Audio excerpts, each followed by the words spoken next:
Omalizumab is a monoclonal anti-immunoglobulin E antibody used in the treatment of severe asthma and chronic idiopathic urticaria. In this video, let's found. What is omalizumab? What class of drug is omalizumab? What is omalizumab used to treat? Who cannot use omalizumab? What are the side effects of taking omalizumab? How does omalizumab make you feel? How to use omalizumab? What is omalizumab? What class of drug is omalizumab?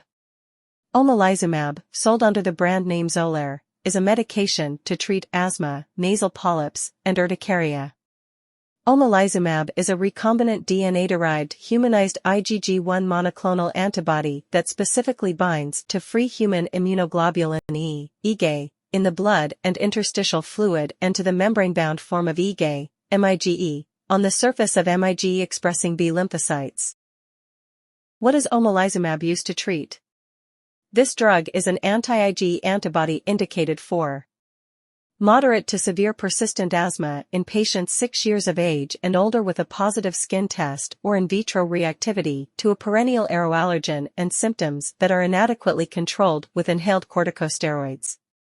Chronic idiopathic urticaria in adults and adolescents 12 years of age and older who remain symptomatic despite H1 antihistamine treatment. Who cannot use omalizumab? The use of Xolair is contraindicated in the following: severe hypersensitivity reaction to Xolair or any ingredient of Xolair.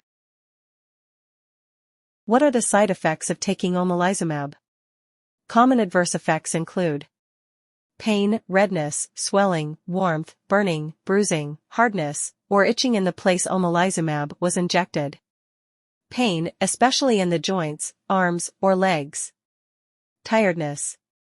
Ear pain. Headache. Nausea. Swelling inside of the nose, throat, or sinuses. Stomach pain. Pharmacodynamics. Omalizumab is a recombinant, humanized, monoclonal antibody against human immunoglobulin E, IgA, which treats the symptoms of asthma and chronic idiopathic urticaria by limiting the allergic response.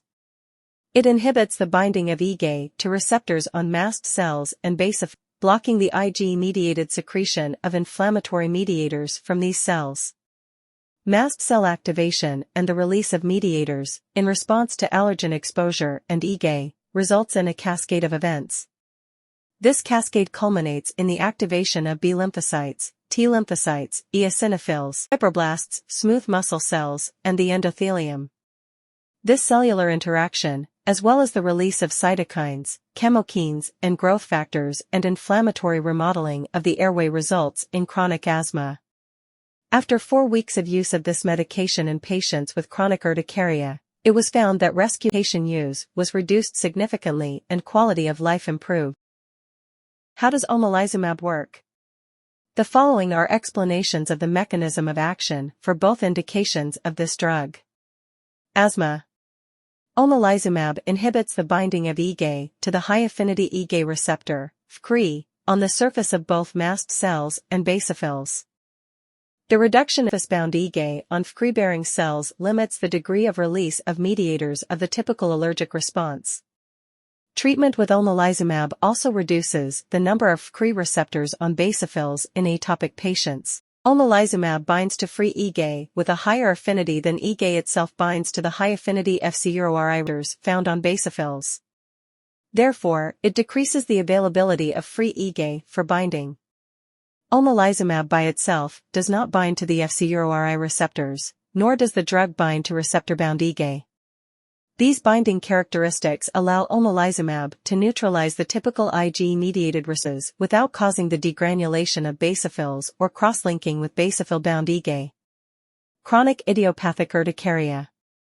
Omalizumab binds to IgA and decreases free IgA levels. Subsequently, IgA receptors, FCRE, on cells are downregulated. The mechanism by which the effects of omalizumab result in an improvement of CIU symptoms is unclear. Half-life. In chronic idiopathic urticaria (CIU) patients at steady state, based on population pharmacokinetics, omalizumab serum elimination half-life averaged 24 days. In asthmatic patients, omalizumab serum elimination half-life averaged 26 days. How to use omalizumab? Indicated for moderate to severe, persistent asthma in adults with a positive skin test or in vitro reactivity to a perennial aeroallergen and symptoms inadequately controlled with inhaled corticosteroids. 150 to 375 mg SC Q2 weeks. Determine precise dose and frequency by total IgA level and body weight measured before starting therapy, and then periodically, see manufacturer's prescribing information. Periodically reassess the need for continued therapy based upon disease severity and level of symptom control. Chronic idiopathic urticaria. Indicated for chronic idiopathic urticaria, CIU, in patients who remain symptomatic despite H1 antihistamine treatment. 150 to 300 mg SCQ 4 weeks. Dosing in CIU patients is not dependent on serum IgA level or body weight. Treatment duration for CIU has not been evaluated. Periodically reassess the need for continued therapy. Nasal polyps.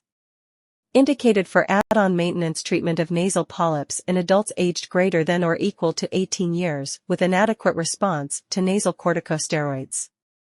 75 to 600 mg SC Q2 4 weeks. Determine precise dose and frequency by total IgA level and body weight measured before starting therapy, and then periodically, see manufacturer's prescribing information. Periodically reassess the need for continued therapy based upon disease severity and level of symptom control. Are there specific concerns about omalizumab and pregnancy?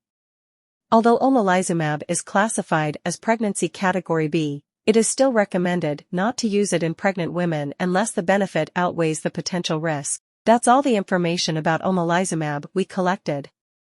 Thanks for listening. Do not forget to like, share, and subscribe for the HeInfo channel if you like this video to update more health information.